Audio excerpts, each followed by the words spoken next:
I get you. Seems like it happened to all of us around this time of year. Why, it even happened to Ebenezer Scrooge and Triplicate. But I suppose that's getting ahead of our story. Let's begin by dropping in on Scrooge at his office, a friendly neighborhood money-lending institution called Scrooge and Marley, Ltd., late in the afternoon on one very special Christmas Eve. 7:38. Keep your eyes on your work, correct? Yes, sir.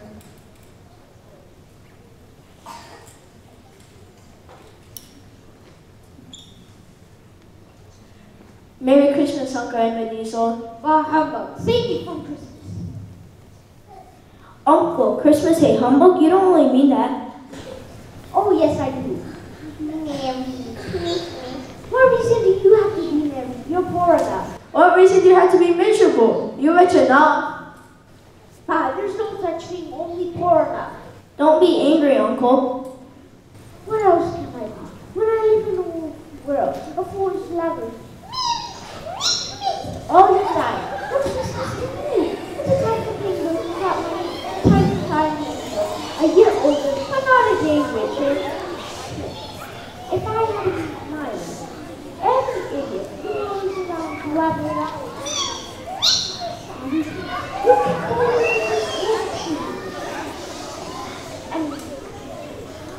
and bury me with the sake of holiday time. Uncle! Nephew, you celebrate Christmas in your way, and let me celebrate it in mine. But you don't celebrate it. Why don't you join us tomorrow for Christmas dinner? I have plenty to keep busy at the office. Which reminds me, these are still business hours. Please be good enough to let me get back to work.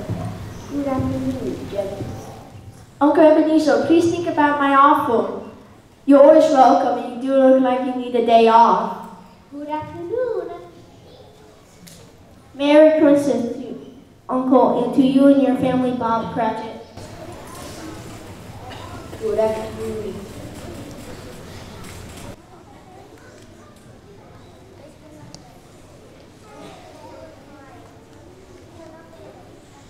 Scrooge and Marley's, I believe.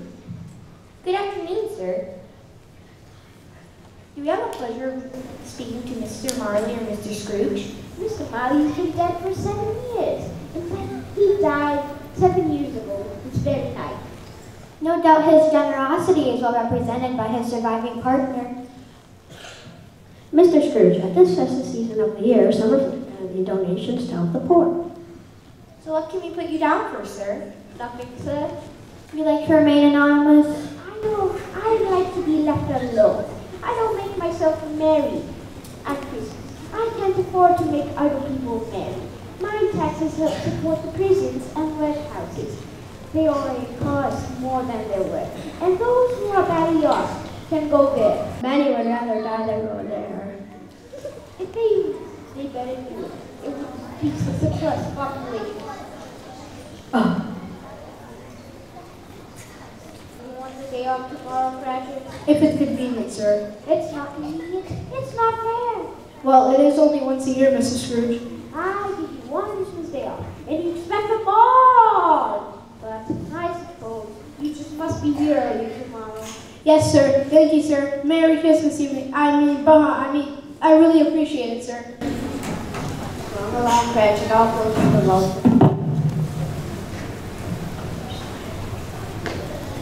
Now, where was I?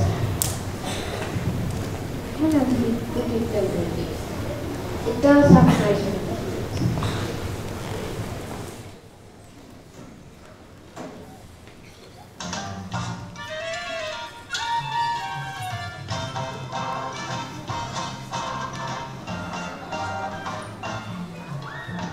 What makes me love my money? I can count on it.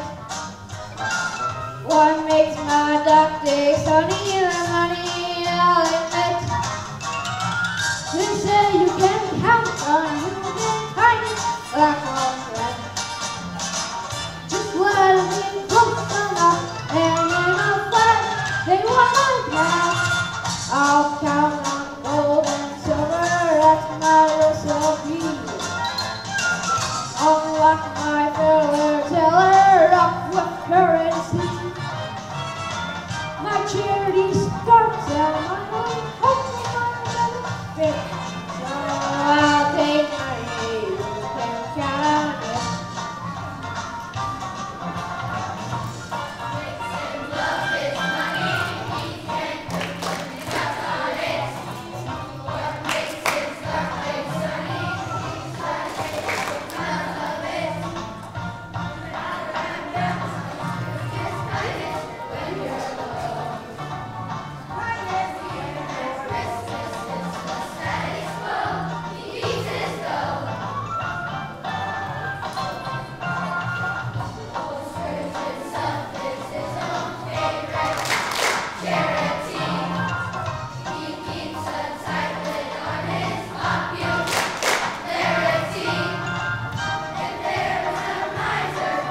seemed particularly cold and gloomy night for Scrooge on his way home.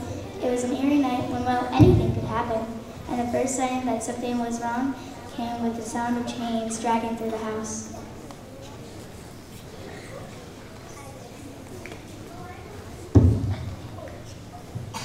Scrooge! Humbug. Scrooge! Still humbug, I don't believe it. Ebenezer. What do you want? Much. Why then? Ask me who I was. You're very particular, Clover. All right then. Who are you? In life, I was your partner, Jacob Marley. You don't believe in me, do you? Not really. Well, why do you doubt what you can see? Well, I had a slight stomach disorder. It probably affected my vision. You just must be a bad dream of either undigested by the beef or old potato. Yes, that's it. There's more gravy than rave about you, Jacob Marley. Oh! Stop, please, I believe you. Why do you come here? Why do you drive a huge chain around? I wear the chain I forged in life. I made it link by link and yard by yard, and now I will wear it forever, as you will wear yours. Mine? Why, yours was this long 7 Christmases ago, and you've been working on it ever since. You were always bad at business, Jacob. You got to have. Business, mankind is my business, but how seldom I paid attention to it. Listen carefully, for you may have a chance to escape my fate. Jacob, you were always a good friend. You will be haunted by 3 spirits. Is that a chance you mentioned? It is. I think I'd rather not. Expect the first when the bell tolls 1. Can you see, Jacob? Can't you just take them all at once and get it over with? Expect the second at 2 o'clock and the third at 3. I must go now, for your own sake. Listen to what I've said. Farewell. Jacob, spirits? Humbug.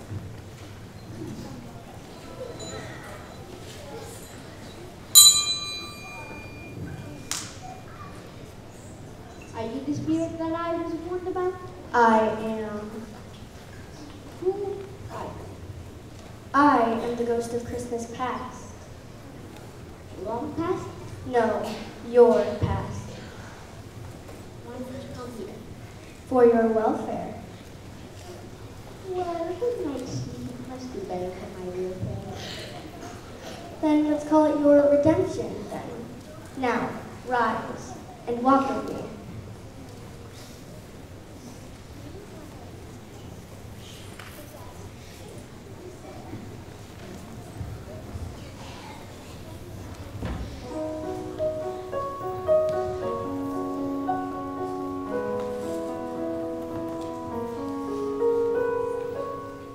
Where are you, Christmas?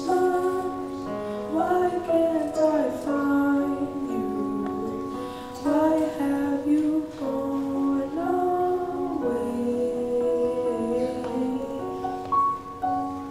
Where is the laughter you used to bring me? Why can't I hear music play? My world is changing, I'm rearranging. Is that why Christmas changes too?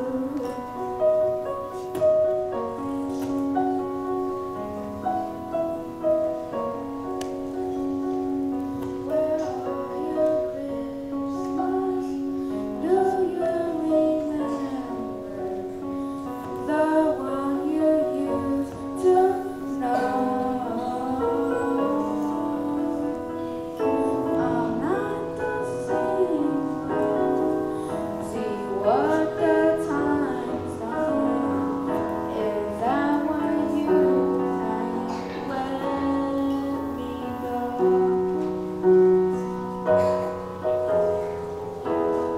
If there is love in your heart and your mind, you will feel like Christmas all the time. I feel you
could do. He's getting a job soon. Maybe that will help.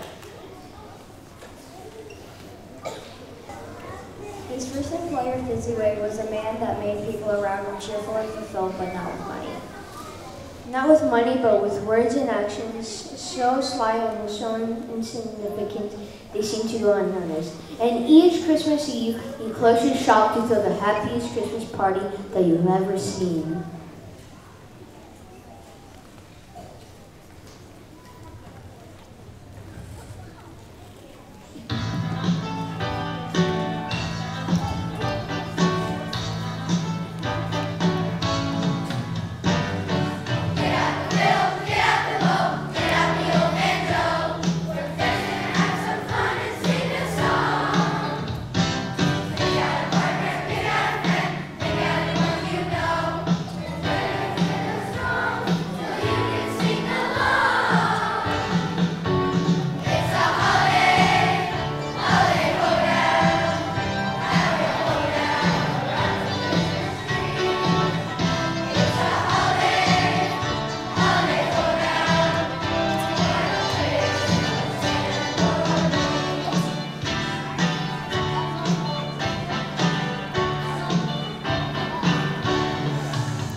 And stomp down on the floor. Now clap your hands so hard and make them soar. Step to the right now. So you come back home once more. Then we'll sing Get Out the Door, just like we did before.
The Ghost of Christmas Present. Have a look. You've never seen anything like me before, have you? Never. Then you've never bothered to meet any of my older brothers? How many brothers do you exactly have? Nearly 2,000. That's a lot of mouths to feed. Every year at Christmas time, one of us drops onto this little planet to solve one of its biggest problems. That's why I've come to see you, Scrooge. Well, what can we do? What's the lessons I learned from the past? Scrooge, you've just begun to learn about the real world. Let me show you what I mean.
sleep at 4. Will they be able to see us? No, I'm afraid they deny that pleasure, but you can see them. Let's stick around, shall we? Hurry at the table, children. Your father and Tiny Tim will be home any minute. Yes, Mother. I'll get the stuffing.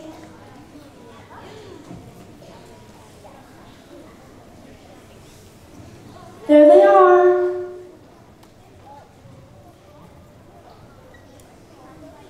Hello, Father. Merry Christmas to you all. Now go get ready for dinner. Hurry up now. We'll be right back, Father. How's little Tim today? Good as gold and better. You know, he gets thoughtful, sitting by himself so much. Earlier today, he said the strangest things I've ever heard. Coming home from school, he said he hoped people saw him because he's a cripple, and it would remind them of their blessings on Christmas Day. You know, he does seem to be getting stronger, doesn't he? We're ready for dinner, Father. All set. Peter helped me get ready, Father. Why, thank you, Peter. Now it is time for a toast to the founder of this feast, Mr. Ebenezer Scrooge. The founder of our feast, indeed. I wish you were here right now to give him a piece of my mind to feast on. But it's Christmas Day. It would have to be Christmas Day to toast the health of such a hard, unstingy, unfeeling man as Mr. Ebenezer. But it's Christmas Day.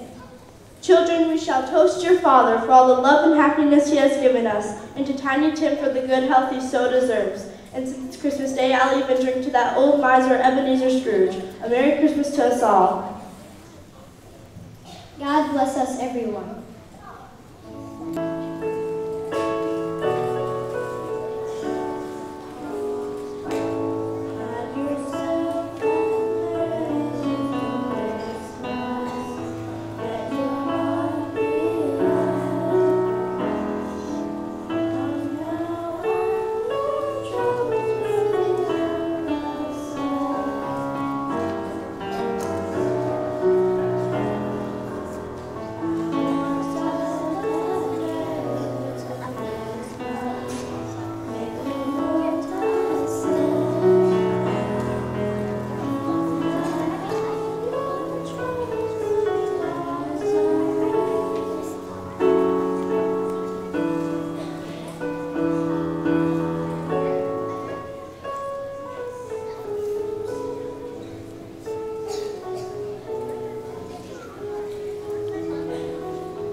on welfare and just another needy child. And I met to myself, without proper treatment perhaps, that would help decrease the surplus population. We have to go now. It's time for me to leave. Like usual, no one can live more. Remember, Scrooge, there's never enough time to do all that you want. Suddenly, it's too late.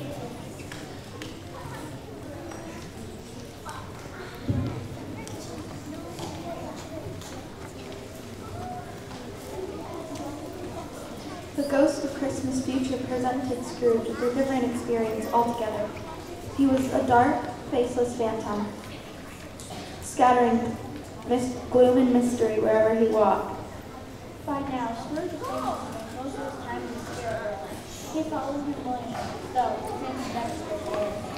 Back at the Cratchit house, they found a small vacant seat by the fireplace and a crutch without an owner, carefully preserved. As they traveled along, Scrooge would plead with the phantom for an answer. Are these the shadows of things that will be, or the shadows of things that may be? but he received no answer.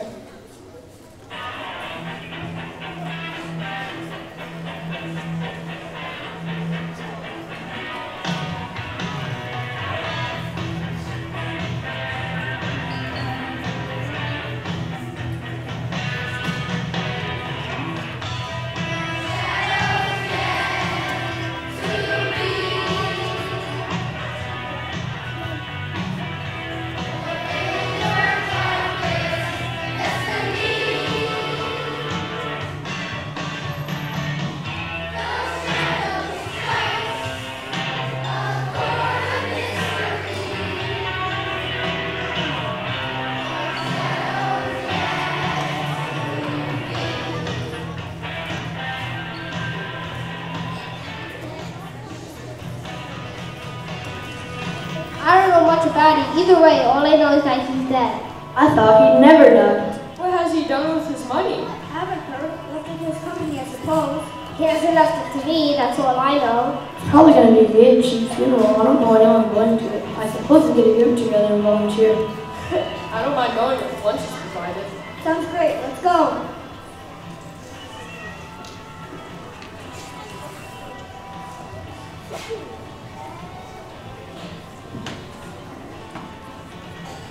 Every person has the right to take care of himself. He always did. That's for sure. That's for sure. Nobody did more than him. So who's the wiser? Not dead man, I suppose. And if he wanted to keep his things after he's dead, why didn't he have someone look after them instead of just like, oh, Truer words never spoken. It's a judgment on him. Let's get on with it. You want me to any more?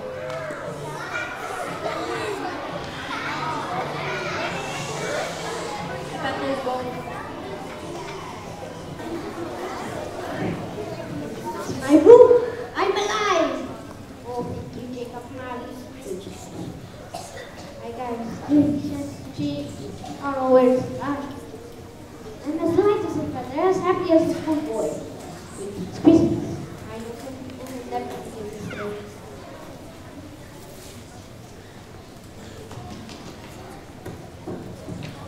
It seems like Scrooge must have really gotten the message of the three ghosts. Please join us as we sing this holiday favorite of how Mr. Ebenezer Scrooge was feeling.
Scrooge was beside himself with delight. He hurried off to find the grocer and toy shop owner to announce the send a lavish dinner and gifts to the Cratchit family. He sought out the two gentlemen of charity and insisted on making a donation large enough to cover a heapful money-back payment. He even managed to stop in as nephew Fred's Christmas party for a joyous holiday celebration. Scrooge was at the office early this morning. If only he could catch Bob Cratchit from the end lane, and he did. It was 18 minutes after 9 when Bob tried to sneak in and looked very busy at his desk. What do you mean coming here this Saturday? Sorry, sir. I'm a little behind schedule. How can you are? Yes, you are. Just to invite you, please.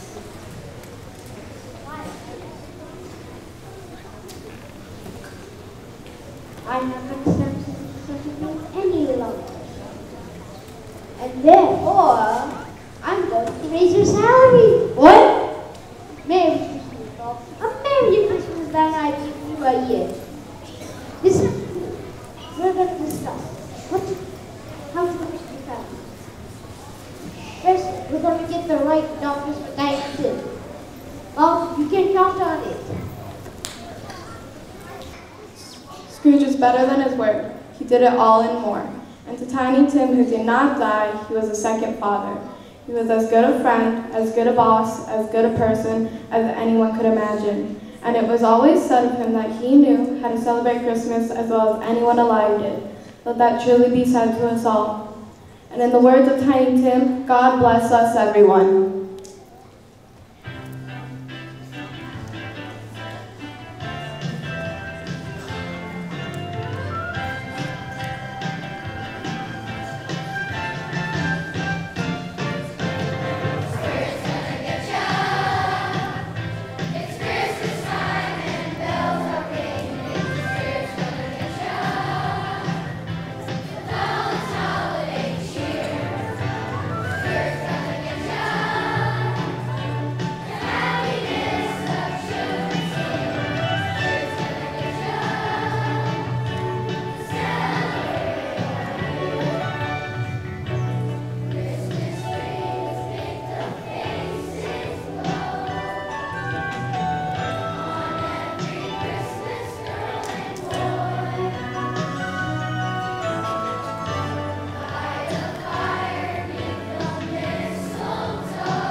Great audience. And I'm going to give it over to Miss. Another round of applause for kindergartners, second graders, and the fifth graders. Good job, everybody. Okay, so after an assembly, we dismiss. I know you guys have been sitting a long time. You've done a great job. I'd like fourth grade to look towards their teacher and follow them where they need to go. I'll let fourth grade go in the back first.